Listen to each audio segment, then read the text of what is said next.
کہ جھگڑا مکان کا نہیں تھا، جاگیر کا نہیں تھا، جھگڑا صرف یہ تھا کہ آپ خلیفہ بن گئے ہیں، عثمان شہید ہو گئے، ان کے قاتلوں کو پکڑے گا کون؟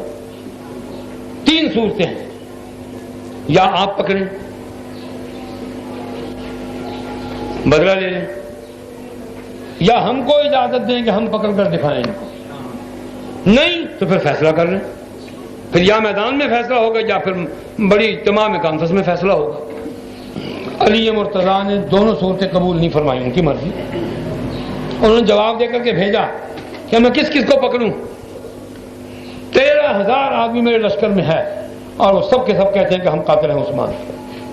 انہم قد غلبونی، تبری میں یہ لفظ آتے ہیں، وہ مجھ پر غالب ہیں اس وقت، کہ اگر میں ان کو پکڑتا ہوں میرا لشکر تتر بتر ہو جائے گا۔ اب آپ سے پوچھتا ہوں کہ علی جھوٹے ہیں؟ بولیے معاذ اللہ، علی سچے ہیں، ہم نے یقین کیا۔ ان کا پھر دوسری صورت یہ ہے کہ آپ نہیں پکڑتے، مجھ کو اجازت نہیں، میرے پاس شام میں اتنی قوت ہے میں ان کا کچومر نکال دوں۔ یہ کون ہوتے ہیں؟ اللہ نے میرے پاس اتنی فوج مضبوط، آپ کو اگر ہمت نہیں مجھے اجازت، کہ اس کی بھی اجازت نہیں دیتا، تم پہلے میری بیعت کرو۔ ان کا آپ پہلے کے ساتھ انہیں بیعت میں بات کرو۔ بات صرف اتنی ہے کہ آپ یہ بتائیں کہ عثمان ظالم ہے کہ مظلوم؟ کہ مظلوم تو ہوا، کہ پھر مظلوم ہے تو پھر مظلوم کا بدلہ پہلے لیجیے، بیعت میں کر دوں گا۔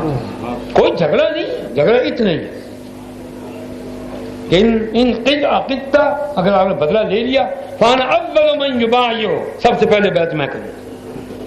انہوں نے کہا نہیں پہلے بیعت میں، پہلے بیعت۔ آج جو آپ کہتے ہیں نا صدر ضیاء الحق آیا تو شروع ہو گیا انتخاب انتخاب انتخاب، ان کا احتساب احتساب احتساب۔ میں بھی انہی کے ساتھ ہوں جو کہتے ہیں کہ احتساب پہلے ہونا چاہیے، انتخاب بعد میں ہونا چاہیے۔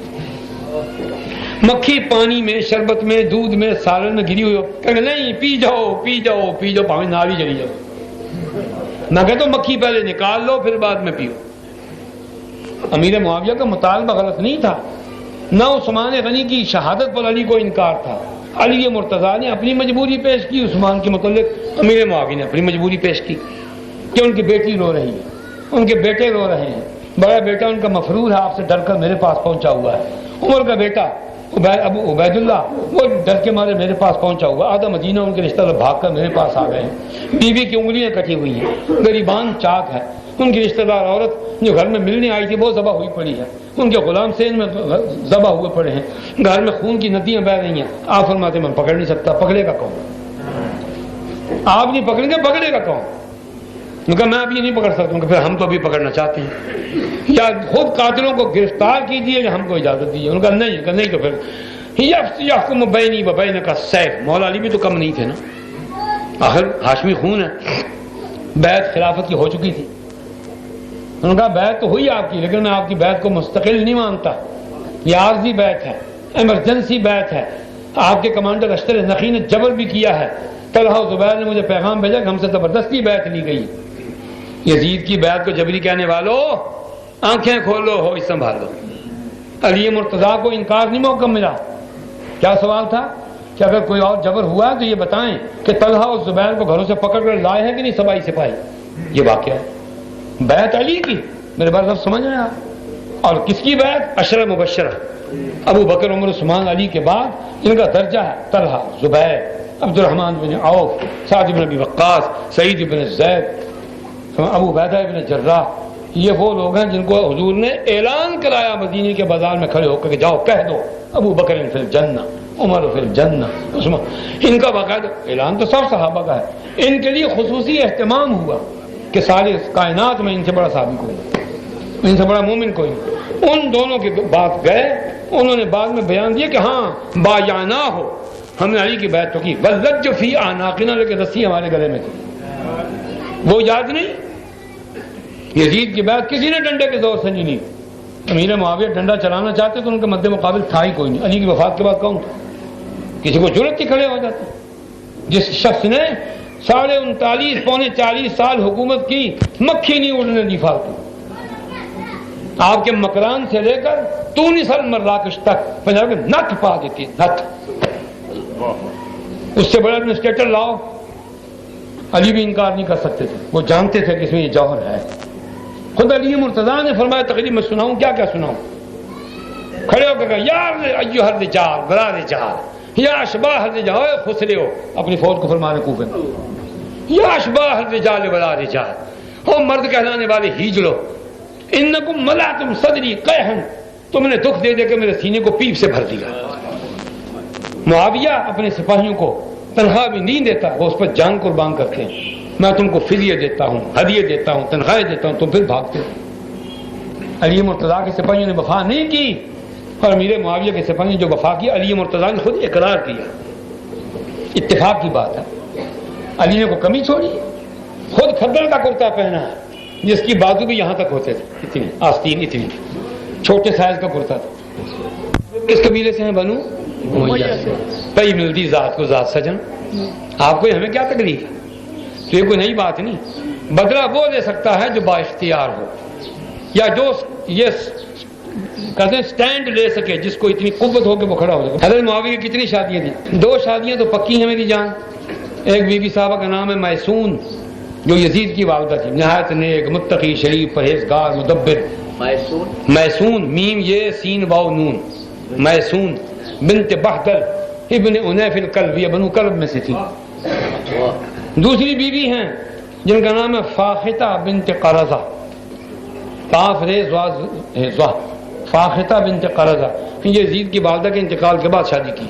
2 شادیاں تو پکی ہیں، غالباً تیسری نہیں ہے، باندیاں تھیں، مجھے وہ یاد نہیں، وہ سالی تھی، وہ سالی بیوی نہیں، بیوی صرف کنوز جو ہے وہ بہن ہے ان کی، ہاں جی، فاختہ کی بہن ہے، سالی ہے۔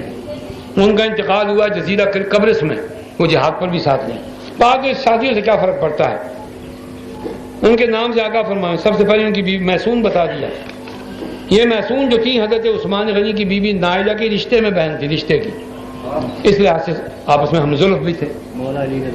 ہاں، مولا علی نے تو پھر رنگ لا دیتے گئے، دیو رگڑا انہوں دیو رگڑا، مولا علی نے پھر گنجایا ایمی 34 بار ہم کو وجہ ہے نا۔ خیر، تو عثمان غنی کی بیوی صاحبہ بیوی نائلہ، امیر معاویہ کی پہلی بیوی میسون بنت بہدل، تیسری فاختہ بنت قرظہ، ان کی بہن کنوز بنت قرظہ، یہ سارا خاندان مشہور صحابی جن کی شکل میں جبریل علیہ السلام آیا کرتے تھے، حضرت دحیۃ الکلبی، یہ ان کے رشتے میں بہنیں لگتی ہیں، تو آپس میں ہم زلفی کا رشتہ بھی تھا۔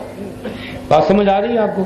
تو اس میں ٹھیک ہے، پوچھنے کو بری بات نہیں، ہو سکے تو میسون نام رکھا کرو، بڑا خوبصورت لفظ ہے، معنی بھی بڑا حسین ہے۔ میسون کا معنی ناز و ادا والی،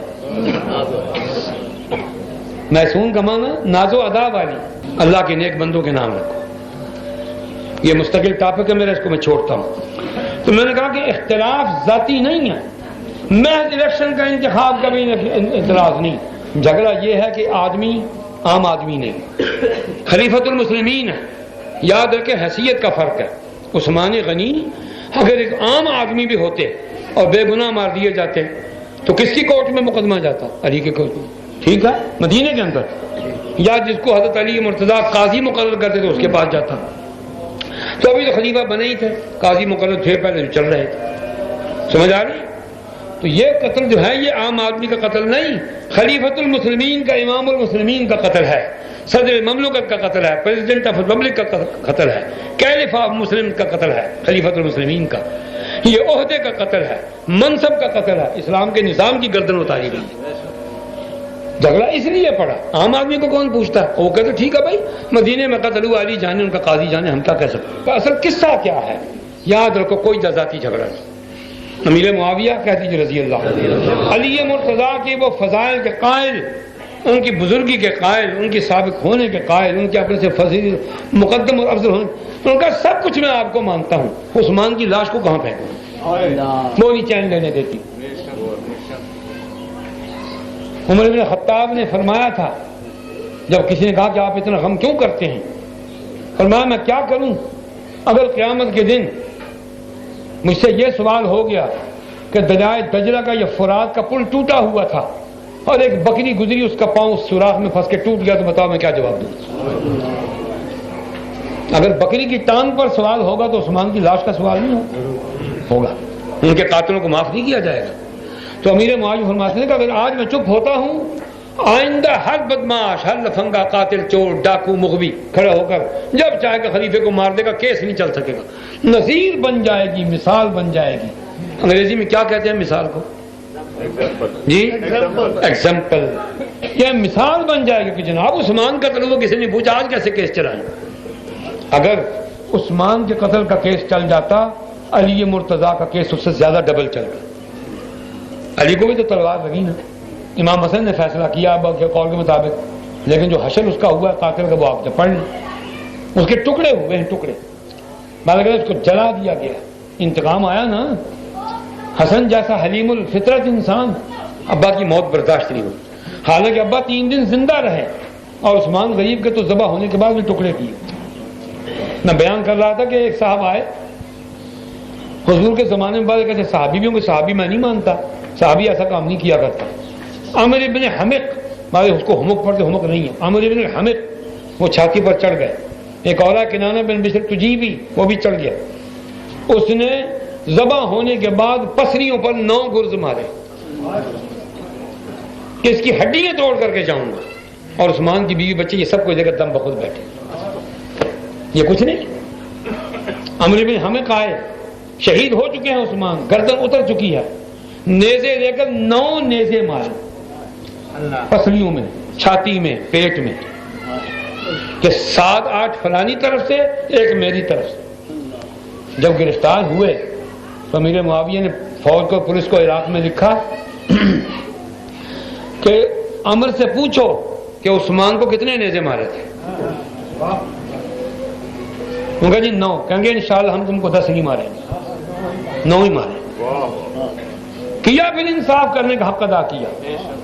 جبل قاسیون اب بھی شہر موجود ہے, حمص کے شہر میں پہاڑ موجود ہے, جبل قاسیون شام کے اندر, جیسے مکہ مکرمہ میں جبل ابو قبیس یا کوہ سرا یہ ہے نا, تو وہ قاسیون شہر, اس پہاڑ کی چوٹی پر جیل خانہ بنایا, اور افریقہ سے لے کر ایران کی حدوں تک اعلان کر دے کہ قاتلین عثمان میں سے جو شخص ایما کان اینما وجد سوقفا یوخذ, جہاں مل جائے پکڑ کر لا.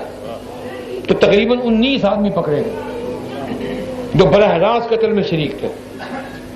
کنانہ بن بشر تجیبی, ایک صاحب بلوی, یہ عامر بن حمق, ایک کا نام حمران, ایک کا نام احمد. میں نے سنائے تھے 3 سال پڑھ کر یہاں سب کے نام, اس وقت نہیں, فرصت نہیں. پکڑا جس نے جس طریقے سے شہید اعظم کو ذبح کرنے کے بعد بھی مارا تھا, اس کو اسی طریقے سے مارا گیا. کیونکہ میں اتنا ہی کر سکتا ہوں, اس سے زیادہ میں نہیں کر سکتا. باقاعدہ ٹرائل ہوتا تھا, گواہیاں ساتھ آتی تھی کہ جس نے مارتے دیکھا اس کو بلاؤ, ایسے نہیں میں ماروں. تو کرنے والے نے کیا. بس بدقسمتی ہے کہ علی مرتضیٰ نے اپنی دلیل کی بنا پر یہ کام نہ کیا, مصیبت بن گئی. یقیناً سچے ہیں علی کو جو جھوٹا گیا اس پر خدا کی لعنت. علی جھوٹا نہیں ہو سکتا. ان کے نزدیک ان کو طاقت نہیں تھی, امیر معاویہ کے نزدیک ان کو طاقت تھی.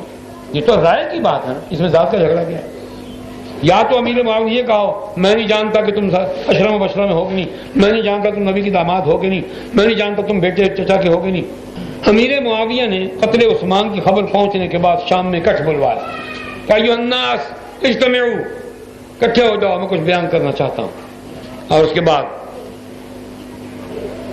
ایک بات کی کہ تمہیں معلوم ہے, حل سمعتم ان امیر المؤمنین عثمان قد قتل, عثمان قتل ہو گئے. اور آگے یہ فرمایا وقد علمتم انه قتل مظلوما وانا احب ان تعلمونی ذات انفسکم فی قتل عثمان. کہ تمہیں معلوم ہو چکا ہے کہ عثمان نے کسی پر ہاتھ نہیں اٹھایا, وہ کسی بدلے میں نہیں مارا گیا, وہ مظلوم فوت ہوا ہے. تم بتاؤ کہ میں کیا کروں. جس امیر معاویہ کو فل پاورز حاصل ہیں, جو چاہے کر دے, وہ اجتماع عام بلا کر عوام سے بھی پوچھ رہا ہے کہ مجھے بتاؤ میں کیا کروں. حل انکم قد علمتم انه قتل مظلوما, یہ تو تم مانتے ہو, تم میں بھی جانتا ہوں کہ عثمان مظلوم قتل ہوئے. وانا احب ان تعلمونی ذات انفسکم فی قتل عثمان, مجھے دل کی بات بتاؤ کہ مجھے اب کیا کرنا چاہیے. اپنے دل کی بات بتاؤ. پورے مجمع نے پتہ نہیں لاکھ کا مجمع تھا, 55,000 کا تھا, 60,000 کا, ایک آواز آئی. کیا آواز آئی؟ نطلب بدمہ, ہمیں اس کے خون کا بدلہ چاہیے. اس کو نظر انداز کر دیا تھا. کوئی کوئی دنیا کا قانون، اخلاق، شریعت، رواج، برادری سسٹم کوئی مانتا ہے اس کو؟ اس کو نظر علی مرتضیٰ نے بھی ساری عمر یہ نہیں کہا کہ عثمان بدلے کے قابل نہیں یا مسلمان ٹھیک کر نہیں، وہ کہتے ہیں میں اس وقت کچھ نہیں کر سکتا۔ امیر معاویہ نے یہ تو نہیں کہا کہ آپ 1 منٹ میں کر دو، انہوں نے کہا آپ مہلت لیں، قاتلوں کو پکڑیں، ان کو جیل میں ڈالیں، ٹرائل ہو، گواہی بلائیں، فیصلہ کریں، لیکن پہلے احتساب کریں پھر انتخاب کریں۔ میں ڈرتا ہوں گستاخی سے، میں کہتا ہوں انجام کے لحاظ سے بات امیر معاویہ کی ٹھیک نہیں رہی۔ انجام جو کچھ وہ کہتے تھے ہوا وہی۔ ایک روایت میں نے پڑھی، اس وقت وہ سامنے نہیں، مطلب میں آپ کو سنا دیتا، کہ انہوں نے کہا کہ آپ لکھ لیں کہ اگر آپ نے بدلہ نہ لیا تو آپ بھی نہیں بچیں گے۔ ہوا وہی۔ اب بھائیوں مجھ سے پتہ ہے کہ لکھا، میں کہا ہاں جی لکھا ہے، غالباً تبری ہی میں ہے، اس پر مجھے الفاظ یاد نہیں، اس لیے میں ڈرتا ہوں کہ اگر آپ نے یہ بدلہ نہ لیا تو آپ دیکھیں گے اس کا انجام اچھا نہیں ہوگا۔ ہوا وہی کہ جو لوگ علی مرتضیٰ کے لشکر میں ان کے قریبی بنے ہوئے تھے، پہلے انہوں نے جماعت الگ کی، لشکر سے نکل گئے، 21,000 آدمی نکل گئے، خارجی بن گئے۔ انہی خارجیوں میں گئے ایک آدمی، اس نے قسم کھائی کہ جب تک علی کو ختم نہیں کروں گا میں شادی نہیں کروں گا، اور شادی کرنی تھی ایک عورت سے، اس کا نام تھا عناق، بعد کچھ اور بھی نام اس کا لیتے ہیں، ہاں جی، قطامہ تو اس کا ہے یہ لقب ہی سمجھیے، خیر قطامہ ہی صحیح، وہ بھی خارجیہ تھی۔ اس نے کہا میری شادی کی شرط یہ ہے کہ محل میں علی کا سر لاؤ۔ دیکھ لو دنیا میں کیا کچھ ہوتا ہے۔ ان کا بہت اچھا، تلوار لی، اس کو رگڑا، صاف کیا، نکل پالش کیا، زہر میں بجھائی۔ وہ تلوار امیر معاویہ تو نہیں ماری، کسی صحابی نے تو نہیں ماری، خارجی نے، عبد الرحمن ابن ملجم، وہی تلوار لگا حضرت علی کے سر پر لگی۔ یہ اور بات ہے کہ شادی اس کی قسمت میں نہیں تھی، جہنم میں پہنچ گئی، لیکن جو بات امیر معاویہ نے کہی تھی وہ پوری ہو گئی کہ اگر آپ نے عثمان کا بدلہ نہ لیا تو انجام ٹھیک نہیں ہوگا۔ انہی خارجیوں نے جو پہلے علی کے عاشق بنتے تھے، جیسے وہ لافظی جو علی کے عاشق کہلاتے ہیں، انہی نے بلایا حسین کو کربلا میں، انہی نے دعوت لکھی، 10 کے 50 تھیلے تھے خطوط کے بھرے ہوئے، 400 یا 500 خطوط تھے، جیسے کہ عزیز نے سوال لکھ کر بھیجا کہ بدلہ لینے کا حق عثمان کے وارثوں کو تھا یا امیر معاویہ کو؟ آپ وکیل کیوں کرتے ہیں جی؟ بدلہ لینے کا حق تو آپ کو ہے۔ قانون کا طریقہ یہی ہے میری جان کہ جو مدعی ہوتا ہے اس کا وکیل بھی ہوتا ہے، سمجھ آئی نا؟ کبھی وکیل سرکار ہوتا ہے، استغاثہ کوئی کرتا ہے، مدعا ہے کوئی ہوتا ہے۔ یہاں یہی تھا کہ نائلہ بنت فرافسہ بیوہ عثمان بنام قاتلین عثمان، اس کو کون پٹ کرتا کہ اس کو مدینے میں حضرت عثمان کے بڑے بیٹے جو بعد میں قاضی و قضات رہے مدینے میں، ابان ابن عثمان رحمہ اللہ، رات کو چھپ کر کے بھاگ گئے کہ کہیں علی کی پولیس میں جا کر پکڑ کر جیل میں نہ دے۔ کہاں بیٹھے ہو؟ فاروق اعظم کا صاحبزادہ، پہاڑ جیسا جوان، کہ جب وہ مدینے کی گلیوں میں چلتے تھے تو دھمک سے لوگ پہچانتے تھے کہ عمر کا بیٹا جا رہا ہے۔ اتنا جوان کوئی نہیں گزرا ان کے بیٹوں میں، حضرت عبید اللہ بن عمر، وہ بھی بھاگ گئے کہ کہیں ہمیں نہ پکڑ لیں۔ آپ کو حالات کا اندازہ نہیں، آنکھیں کھول کر چلنا پڑے گا۔ یہ پل صراط ہے، صحابہ کا ذکر پل صراط ہے۔ علی کی توہین کی تو بھی دوزخ، معاویہ کی توہین کی تو بھی دوزخ، عثمان کی توہین کی تو بھی دوزخ۔ صحابہ کرام کا ذکر ہے، یہ دنیا داری پر قیاس نہ کرو، لیکن میں نے قانون کی بات بتائی۔ تو امیر معاویہ کا مطالبہ یہ بار بار ریپیٹ کرتا ہوں تاکہ یاد کر لیں کہ کوئی ذاتی جھگڑا نہیں تھا۔ امیر معاویہ اقرار کرتے تھے کہ علی افضل، وہ اقرار کریں نہ کریں علی افضل۔ علی کی افضلیت کسی کے کہنے کی محتاج نہیں، تو اللہ کے رسول نے جو فرما دی، اس کا کوئی منکر ہوگا تو بے ایمان ہو جائے گا، کوئی بات نہیں۔ کیونکہ اللہ کے کلام کی آیت وہ یاد رکھیں، والسابقون الاولون من المہاجرین والانصار والذین اتبعوهم باحسان رضی اللہ عنہم ورضوا عنہ، اور وہ لوگ جنہوں نے پہل کی، سب سے پہلے قدم اٹھایا میرے رستے میں میرا دین قبول کرنے کے لیے۔ الاولون من المہاجرین والانصار، کچھ وہ ہیں جنہوں نے مکہ چھوڑ کر نبی کی خاطر مدینے میں پناہ لی، کچھ وہ ہیں کہ جب نبی آئے بھی نہیں تھے وہ پیشگی نبی کے دین کو تھامنے کے لیے وہاں اسلام کا کلمہ پڑھتے رہے۔ والذین اتبعوہم باحسان، پھر ان کے بعد جو لوگ آئیں اور ان کی پیروی کرتے رہیں، رضی اللہ عنہم ورضوا عنہ، دیکھو شرط ہے، جو سابقین اولین مہاجرین و انصار صحابہ کی جو پیروی کرے گا خدا اس سے راضی ہے، اور جو گالیاں بکے گا، کتے کی طرح بھونکے گا، سانپ کی طرح ڈنگ مارے گا، وہ دوزخ کا ایندھن ہے، وہ جنت میں نہیں جا سکتا۔ بات سمجھ آئی؟ تو حضرت علی مرتضیٰ کی فضیلت اس لیے ہے کہ انہوں نے بچپن میں کلمہ پڑھا۔ بے شک یہ فضیلت کوئی مانے نہ مانے کہ ان کو بدھ کے سامنے سجدہ کرنے کا وقت نہیں آیا، یہ اللہ کی طرف سے دی ہوئی نعمت ہے، لیکن یہ ان کو بعد میں ابو بکر کو یہ فضیلت پہلے حاصل ہے کہ جیسے نبی کا جسم، نبی کا سر دنیا میں کٹ تو جاتا ہے لیکن بدھ کے سامنے جھکتا کبھی نہیں۔ صدیق نبی کا جانشین ہوتا ہے براہ راست۔ قرآن یہ کہتا ہے اولئک الذین انعم اللہ علیہم من النبیین والصدیقین والشہداء والصالحین وحسن اولئک رفیقا ذالک الفضل من اللہ وکفی باللہ علیما۔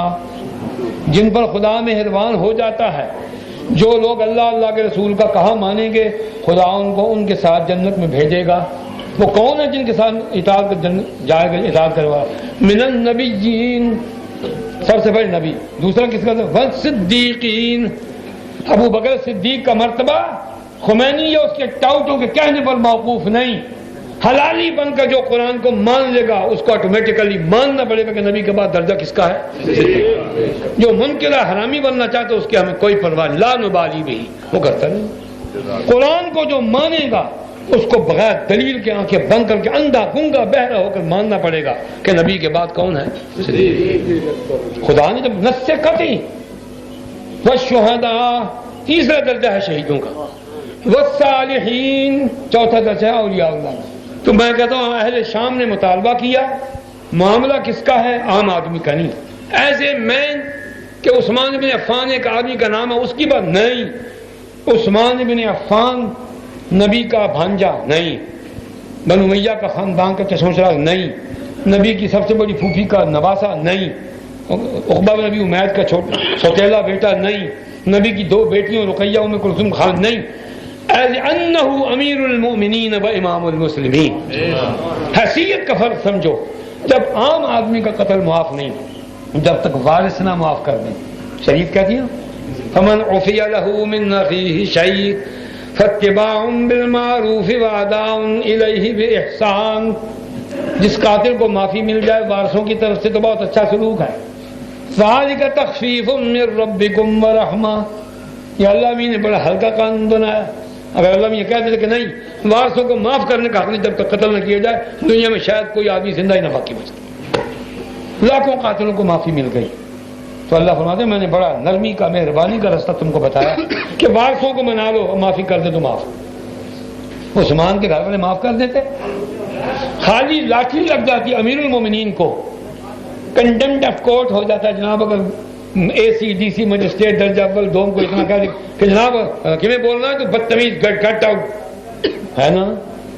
آج 14ویں صدی کا کہ مجسٹریٹ کوٹ پینٹ والا بیٹھا ہوا اس کو کچھ کہہ دینا کنڈمٹ آف کورٹ ہے، اور مسلمانوں کا امام، پھر نبی کا داماد، پھر نبی کا رشتے میں بھانجا، قریش بنو امیہ بنو ہاشم کا ہیرو، قرآن کا ناشر، قرآن کا جامع، خلیفہ راشد و عادل، جس کی حیا کو فرشتے سلام کریں، جس کو دیکھ کر نبی اپنے گھٹنوں کو ڈھانپ لے، سبحان اللہ، جس کی دعوت سے نبی کے فاقے دور ہوں، جس کا خریدے ہوئے کنویں سے مسلمانوں کے جگر ٹھنڈے ہوں۔ وہ مارا جا پوچھنے والا کوئی نہ، خالہ جی کا گھر نہیں، خدا کے دین کا مسئلہ ہے۔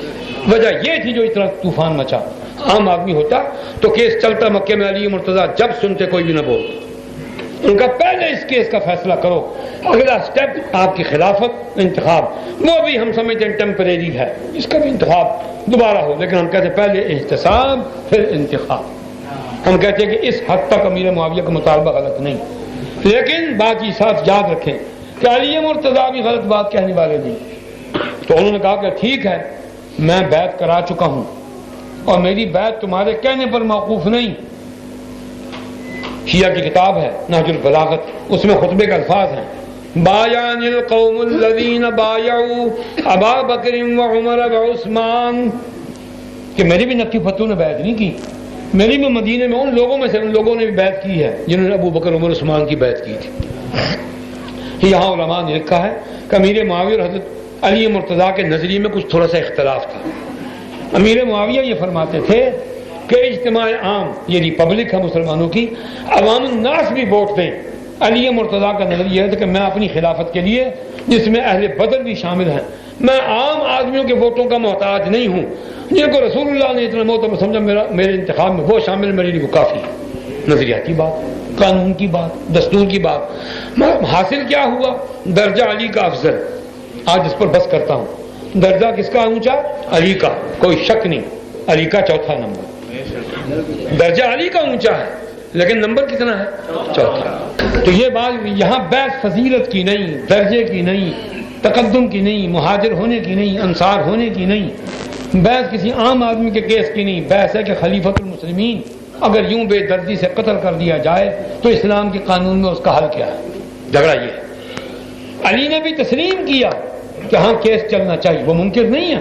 امیر معاویہ کا بھی مطالبہ کیس چلنا چاہیے، بحث یہ تھی کہ اب یا تب۔ معاویہ کا مطالبہ کیا ہے کہ اب پہلے کیس چلے، پھر آپ کی خلافت کی بیعت ہو، فاکون اول من یبایع، سب سے پہلے بیعت میں۔ کوئی مائی کا لال، کوئی کافر کو مسلمان، کوئی سبی تبرائی یا کوئی مولائی، کوئی کربلائی، کوئی عثمانی قوم بھی کوئی ثابت نہیں کر سکتا کہ معاویہ نے یہ کہا ہو کہ میں بیعت نہیں کروں۔ کائنات میں ماں نے بیٹا جنا ہی نہیں، وہ ماں ہی نہیں پیدا ہوئی جو ایسا بیٹا پیدا کرے جو انکار کر سکے۔ انہوں نے کہا کہ میں سب سے پہلے بیعت کروں گا، شرط میری ہے، کیوں کہ میں اکیلا نہیں، خاندان عثمان رو رہا ہے، پورا شام رو رہا ہے، پورا مصر رو رہا ہے، مدینے میں ماشاء اللہ ہے 2500 باغیوں نے ماشاء اللہ لگا رکھا ہے۔ علی مرتضیٰ کے سوا 2 ہفتے تک کسی شخص کو، بلکہ 4 ہفتے تک، مہینے تقریباً کسی کو نماز پڑھانے کی اجازت نہیں۔ جس مسجد نبوی کی تعمیر میں کئی لاکھ روپے عثمان غنی نے لگایا، اس مسجد میں عثمان کو اور اس کے بیٹوں کو، اس کے ساتھیوں کو نماز پڑھنے کی اجازت نہیں۔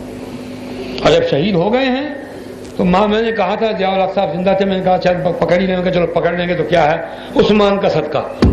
میں نے کہا تھا ضیاء الحق صاحب آپ جو ماشاء اللہ لگا رہے ہیں یہ انگریز کا قانون ہے، آپ کا نہیں، آپ پر اعتراض نہیں، میں انگریز پر اعتراض کر رہا ہوں، ڈر کر نہیں، حقیقت بتانے کے لیے کہ اس ماشاء اللہ میں قانون ہے نا کہ جنازہ، شادی، تعزیہ مستثنا ہے۔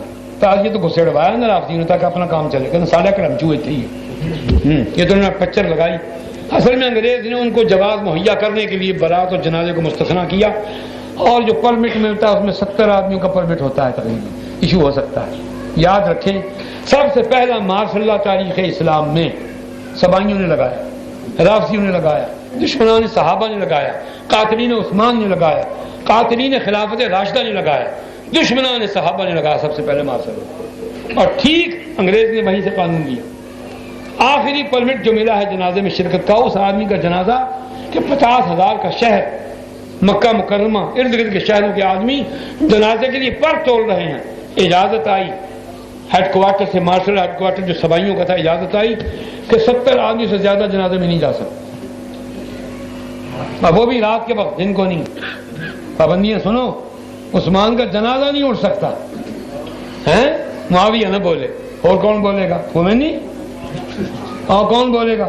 مولوی نتھو فتو ہیں، ذاکر کرار حسین، کون بولے گا؟ بولنا اسی کو چاہیے جس کا حق ہے، جو وارث بھی ہے، قبیلے کا فرد بھی ہے، با اختیار گورنر بھی ہے، رشتہ دار بھی ہے، وکیل بھی ہے، اسی کو بولنا چاہیے۔ بات سمجھ آ رہی ہے آپ؟ تو یہ بحث تھی، زندگی رہی تو باقی انشاءاللہ پھر